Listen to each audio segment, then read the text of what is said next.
Unos arqueólogos chinos llevan a cabo un impresionante descubrimiento en una cámara subterránea construida para los muertos. La tumba de un soberano y la de 21 mujeres adolescentes que le acompañaron al otro mundo. Junto a ellas se hallan los instrumentos de una orquesta entera que consta de una impresionante selección de campanas de hace 400 años, y cada una de ellas simboliza la lucha de poder entre los ricos caciques de la antigua China.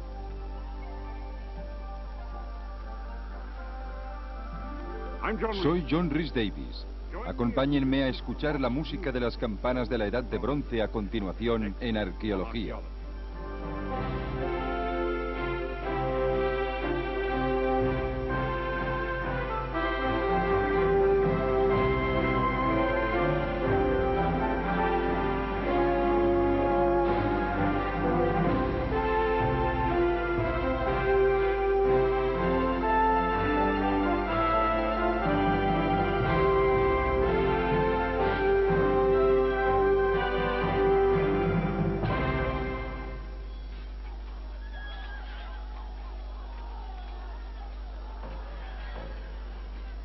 Hace 24 siglos, el territorio central de China quedó dividido después de unos graves conflictos.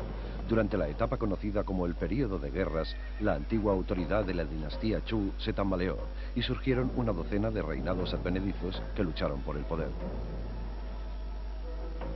Pero esta contienda no quedó limitada únicamente al campo de batalla. En cada reino, las familias gobernantes establecieron diferentes códigos de conducta, arte, música y filosofía. De esta rivalidad surgieron las dos grandes corrientes filosóficas chinas, el confucianismo y el taoísmo. Los dirigentes de los estados de guerra compartían únicamente una creencia sagrada. Tenían acceso al poder sobrenatural de sus antepasados. Si las ceremonias religiosas y las del Estado se practicaban correctamente, las casas dominantes quedaban bendecidas por los espíritus de los muertos. En estos rituales se contaba con un elemento crucial: el bronce para la fabricación de las campanas que apaciguaban y entretenían a los ancestros en los banquetes sagrados. Sin alimento, vino y música, los antepasados no desprendían buenas energías sobre ellos y, desprovistos de esta ayuda, los dirigentes no lograban sus objetivos. La campana de bronce, más importante que la espada o los carros de guerra, se convirtió en el instrumento de poder principal.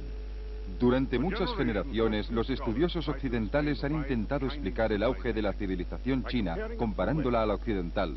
Vieron por supuesto que los antiguos dirigentes chinos adquirieron poder controlando los recursos de agricultura y de agua.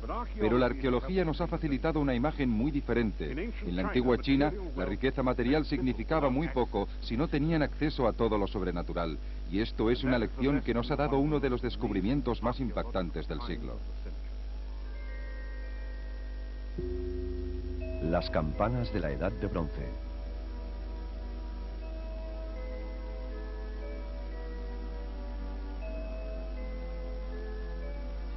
En 1977, una colina insignificante de la provincia de Hubei, de la China central, estaba a punto de marcar un hito en la historia.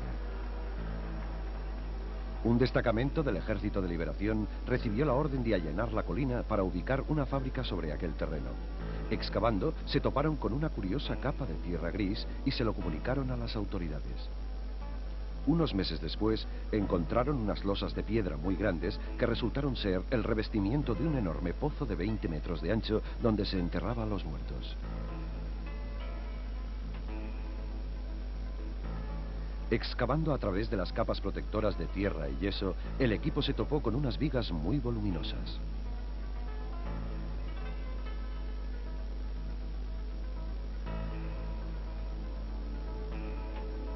Unos grupos de gente se iban apiñando mientras el equipo extraía las vigas y las colocaba a un lado. El arqueólogo Su Zimei, actual director del Museo Provincial, estaba presente.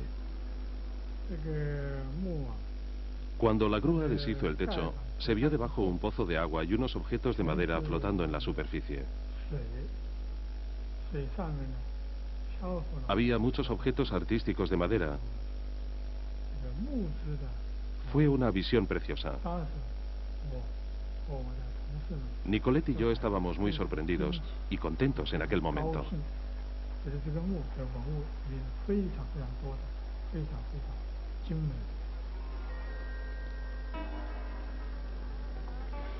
Descubrieron la tumba de un soberano que había sido enterrado con 7000 posesiones. La tumba se dividía en 4 cámaras. En una cámara lateral encontraron varios féretros de madera lacada. Uno de ellos era mucho más grande que los demás. Contenía los huesos de un hombre de unos 45 años. La tumba estaba rodeada de campanas.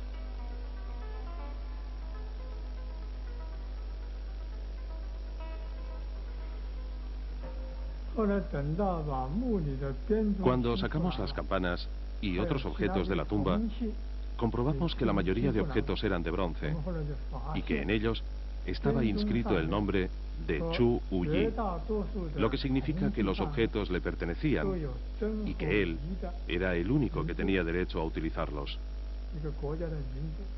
Chu es el nombre del estado, U es un título nobiliario que equivale a marqués, Yi es su nombre.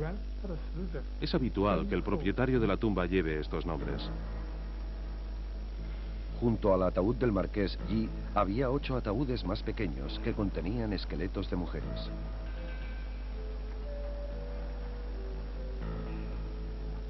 En otra cámara lateral se encontraron otros 13 ataúdes con mujeres en su interior. Estos 21 esqueletos de mujeres pertenecen probablemente a concubinas o a miembros del séquito que fueron sacrificadas para acompañar a su dueño al otro mundo, costumbre que se practicaba habitualmente en la China de la Edad de Bronce. Dado que los esqueletos no mostraban señales claras de daños ni heridas, es muy posible que las mujeres fueran estranguladas.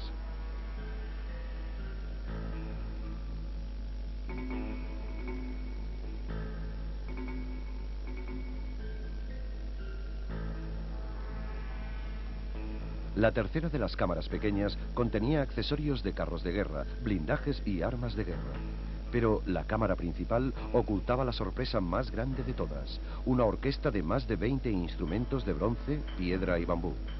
La mayoría estaban debajo del agua, cítaras, flautas y muchos otros objetos de madera lacada que estaban medio podridos o totalmente empapados. Su estado era tan delicado que requirieron un cuidado especial.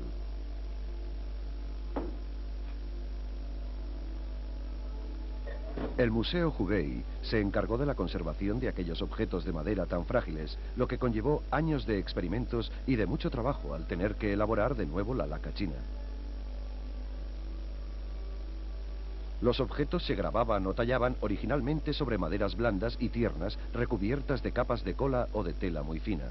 La laca era un barniz o esmalte muy brillante que secaba con mucha rapidez y que se extraía de la savia del arbusto del zumaque. La savia se hervía y después se mezclaba con otros pigmentos. Un objeto puede tener como mínimo unas 250 capas. Estas se aplican delicadamente y muestran unos diseños muy complicados. Pero los objetos que están sumergidos en el agua durante siglos se desintegrarían si se les dejara secar. Por eso se conservan en el agua hasta que son trasladados a un recipiente que contiene una solución de polímero. Después de 2 meses, el agua que contiene el objeto queda reemplazada por el polímero. El resultado es un objeto de 50% madera y otro 50% de polímero, con el revestimiento de laca original intacto.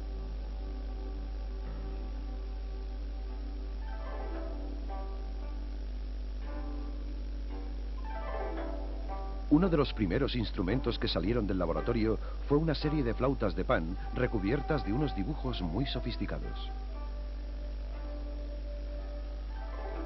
Las leyendas chinas cuentan que el principio del tono musical fue descubierto cuando un sabio llamado Ling Lung cogió unas cuantas flautas como estas y las afinó en el mismo tono de la llamada del fénix, el ave mítica de los tiempos antiguos. En el laboratorio se reconstruyeron unos instrumentos todavía más sofisticados, 7 cítaras grandes de este tamaño, una con 25 cuerdas de seda. Estas son de las más completas y constituyen uno de los primeros ejemplares. Las señales de desgaste en la caja de sonido demuestran que las cítaras solían tocarse antes de la celebración de los entierros.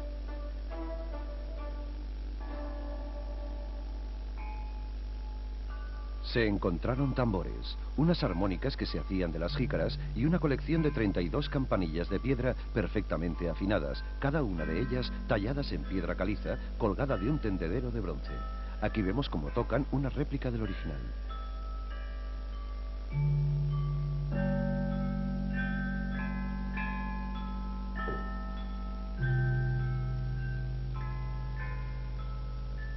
Pero no hay nada en el mundo antiguo que pueda equipararse a esta colección de campanas tan maravillosa. 64 de ellas están hechas de bronce vaciado de más de 5 toneladas.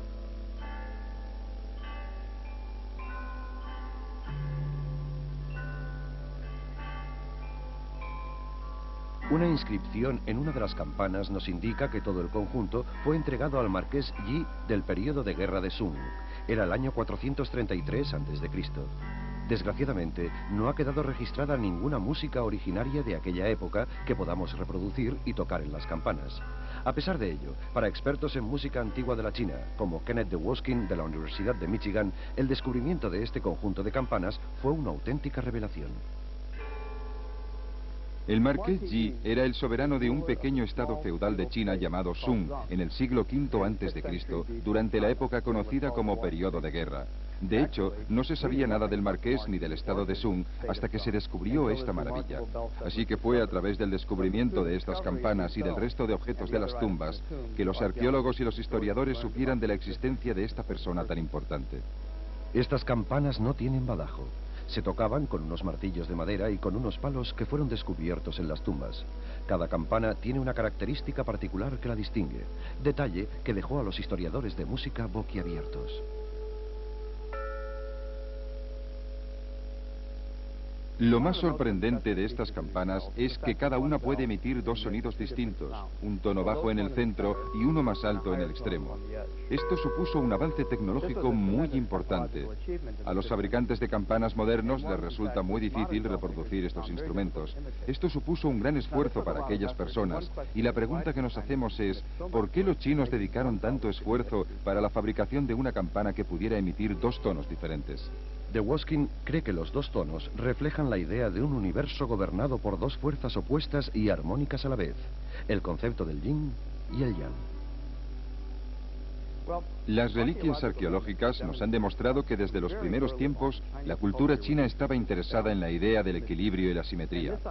Esta noción pasó a englobarse dentro del concepto del yin y el yang. En la vida y en el mundo, toda actividad es el resultado de dos fuerzas que compiten y que están en interacción. Por ejemplo, el día se compone del amanecer y del anochecer. Los seres humanos constan de hombres y mujeres.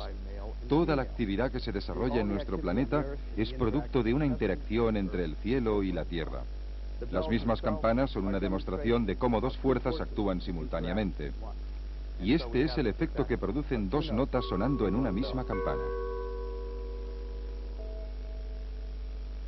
Para los músicos del marqués Yi, las campanas de dos tonos doblaban el registro tonal, pero para sus artesanos requerían unas prácticas muy laboriosas.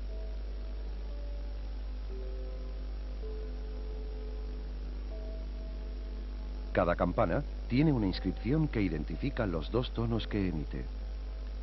Vaciar y dar forma a una campana de bronce que pueda reproducir dos tonos deseados habrá llevado seguramente siglos de trabajo y de pruebas.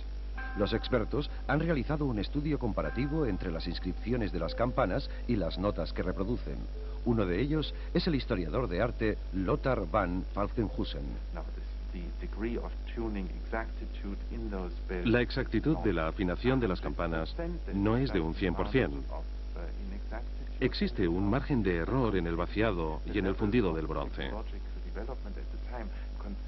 Pero teniendo en cuenta el nivel de tecnología del siglo V a.C., el grado de exactitud, es decir, la precisión entre lo que puede leerse en las inscripciones y los tonos que emiten las campanas, es sencillamente impresionante. Estos artesanos que fabricaban las campanas no eran unos chicos cualesquiera, que trabajaban en un taller de violines polvoriento, sino que probablemente eran los ingenieros más avanzados de la época, comparables a los técnicos informáticos actuales más expertos o a los físicos nucleares de hoy.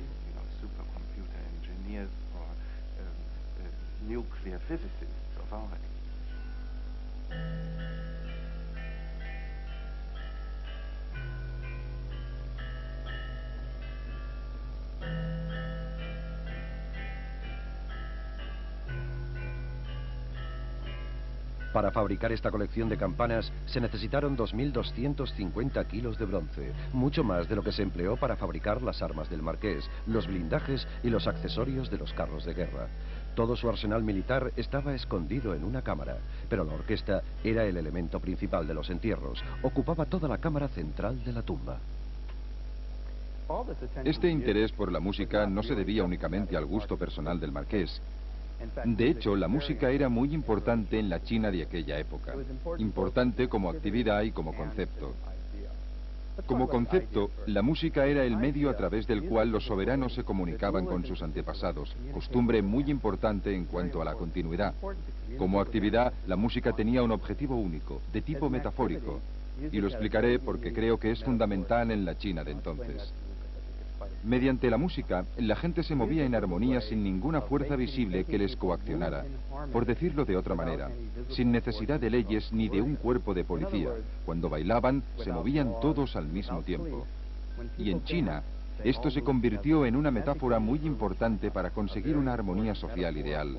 Incluso el célebre filósofo y maestro chino Confucio bailaba con sus discípulos cada día para comunicarse con ellos y transmitirles cómo debería ser la sociedad ideal según sus creencias.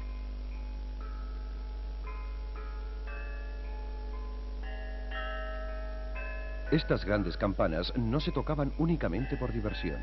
Unos poemas de antes de la época del marqués Yi describen los banquetes ceremoniales que celebraban las familias nobles de sus ancestros. Las campanas y los tambores suenan majestuosamente. Las piedras musicales repican y suenan las flautas. Los soberanos muertos envían sus bendiciones, que son abundantes. Están bebidos, están llenos. Se repiten las consagraciones una y otra vez y vuelve la felicidad.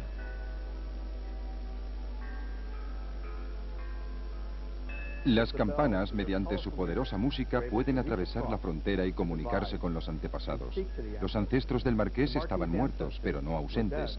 Eran muy importantes en su vida. Podían castigarle o recompensarle. Podían ayudarle a conservar el poder o arrebatárselo. Él tenía que demostrar su gratitud hacia ellos, porque no solo le habían dado el cuerpo y la vida, sino también su feudo. Y a fin de mantener este contacto con los poderes sobrenaturales, estos sacrificios y rituales tenían que celebrarse en unos horarios muy estrictos. Y aquí es donde interviene la música y el momento en que se tocaban los instrumentos. Y por supuesto, para el ritual era fundamental la existencia de estas vasijas y recipientes espléndidos que fueron descubiertos en la misma tumba.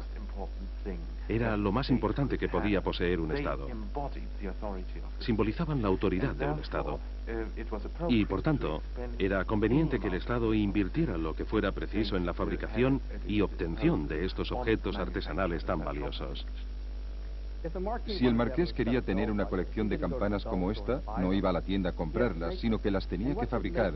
¿Y qué significaba en realidad fabricar campanas? Significaba que tanto el fundido como los excavadores de minerales que extraían el cobre, el estaño y el plomo de la tierra tenían que estar bajo su control. Los fundidores que hacían los lingotes, los que los transportaban a la ciudad, los vaciadores, los técnicos, los diseñadores de campanas, los músicos, los expertos en acústica, los fabricantes de las campanas, todos tenían que estar bajo su control. Y los bailarines y los músicos, los expertos en rituales que daban la orden de cuándo y cómo tenían que tocar, también tenían que estar controlados por él. Y cuando el marqués colgaba esta colección de campanas para que fueran tocadas, el pueblo entendía el gran poder que ejercía este hombre sobre aquella civilización.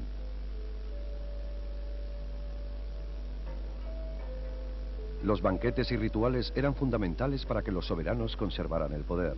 Y dado que gran parte de los recursos que poseían se invertían en la fabricación de las campanas, los mismos instrumentos se convirtieron en unos símbolos de autoridad muy poderosos. Para fabricar esta colección de campanas fueron precisos 2.250 kilos de bronce. Esta cantidad de bronce debía constituir gran parte de la riqueza material del pequeño estado de Sung. Enterrar al marqués con todas estas campanas correspondería a enterrar a un presidente americano junto a todo el oro de Fort Knox. ¿Cómo podían enterrar tanta riqueza? Probablemente el marqués deseó que le enterraran junto a esta campana. Y ya que moría, pero su alma permanecía, como ocurría también con sus antepasados, podía seguir ejerciendo poder sobre sus descendientes. Y estos tenían que respetar sus deseos. ¿Por qué el marqués deseaba ser enterrado junto a las campanas? Según la visión de los chinos, no sabemos todo sobre la vida después de la muerte, pero sabemos que aquello que ocurría dentro de la tumba no se diferenciaba tanto de lo que acontecía en la vida. La gente tenía que alimentarse, podía disfrutar de la música y de otros placeres similares. Y otro dato importante: el marqués estaba enterrado junto a 21 jovencitas que probablemente eran bailarinas o miembros consortes.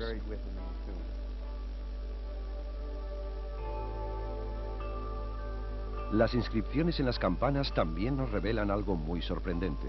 Cada estado disponía de un lenguaje musical particular. Las inscripciones orientaban a los músicos. Por ejemplo, cuando el dirigente de otro estado acudía a visitarles, tocaban una música relacionada con la identidad del visitante. Las rivalidades entre los estados se ponían de manifiesto mediante una ceremonia de guerra de tipo musical. Ya en la China feudal se hablaba de soberanos culturales y soberanos militares. Es evidente que, dada la abundante riqueza y recursos que tenía para invertir en música, el marqués perteneció al tipo de soberano cultural. Y probablemente dependió de Chu, su país vecino, para la seguridad militar de su feudo de Sung.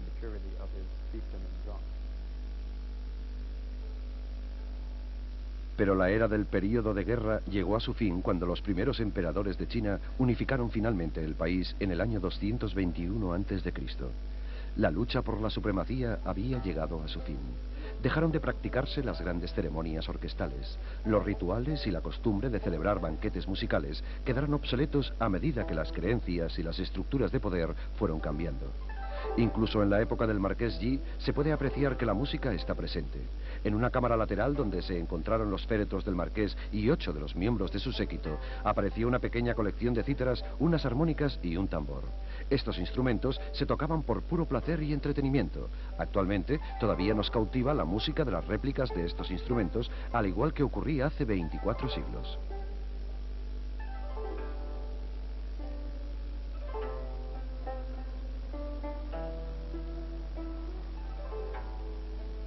En el paso del siglo IV al III a.C., las grandes orquestas de campanas fueron sustituidas por pequeños grupos instrumentales más informales. La música perdió gran parte de su función política y religiosa y se convirtió en una distracción para la nobleza.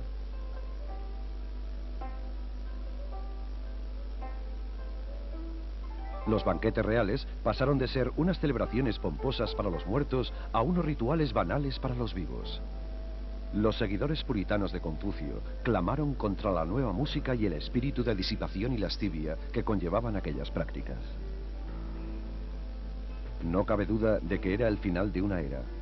Aquellos tonos grandilocuentes y majestuosos que emitían las campanas de la Edad de Bronce no volvieron a resonar más en las cortes reales de China.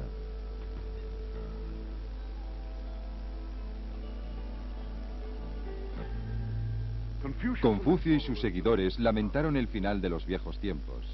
Pero existe un poema de la época del marqués Yi que explica que no todos los banquetes eran fiestas solemnes dedicadas a comulgar íntimamente con los muertos. Flautas y cítaras tañen armonías extrañas. Los tambores retumban. El vino embriaga a las bellas mujeres. Sus mejillas se ruborizan y sus miradas desprenden amor. Sus ojos centellean como el reflejo del sol sobre el mar. Ataviadas con bordados, cubiertas de finas sedas, esplendorosas pero sin ser llamativas, de los moños brotan sus largas cabelleras recogidas en preciosas trenzas. Se desabrochan los botones y se sueltan las cintas de los sombreros. El deleite deriva en orgía. Estos versos tan sensuales provienen de la desaparecida Edad de Bronce china hace 2400 años.